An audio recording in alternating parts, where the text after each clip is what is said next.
রাস্তার পাশে সরকারি গাছ থেকে ফল খাওয়া জায়েজ আছে কিনা? দরকারি প্রশ্ন ভাই, হাসবেন কেন?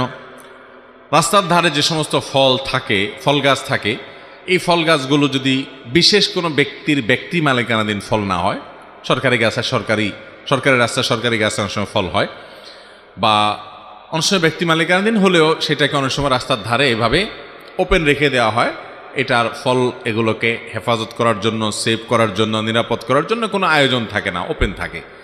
তো বিশেষ করে সরকারি জায়গায়, সরকারি রাস্তার পাশে যে ফলমূল থাকে, এগুলো খাওয়া জায়েজ আছে।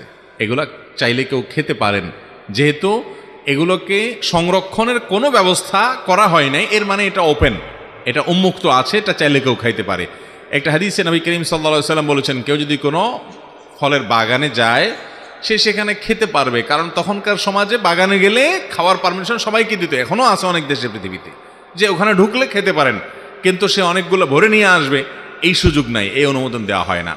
অতএব রাস্তার ধারে এরকম কোনো ফল আছে, এটা সিস্টেমই বলে দিচ্ছে যে এটা কেউ খেলে মালিক কর্তৃপক্ষের কোনো আপত্তির ব্যাপার নাই, অতএব কেউ চাইলে সেখান থেকে খেতে পারবে। এমনকি আমাদের আশেপাশে দেখা যায় অনেক আম গাছ থেকে আম পড়ে, তাল গাছ থেকে তাল পড়ে, অনেক ফল ঝরে পড়ে, এগুলো নেওয়া যাবে কিনা? উত্তর হলো, মালিক পক্ষের যদি অনুমতি থাকে, সে অনুমতিটা বোঝা যায় বিভিন্নভাবে। যেমন কথার কথা, এটাকে হেফাজত করার মতো কোনো ব্যবস্থা নেই, অনেকে কাঁটা দিয়ে রাখে, অনেকে বেড়া দিয়ে রাখে, অনেকে জাল দিয়ে রাখে, এগুলো দেখলে তো বোঝাই যাচ্ছে যে উনি আপনাকে এটা নিতে দিচ্ছে না, তখন ওটা খাওয়া জায়েজ হবে।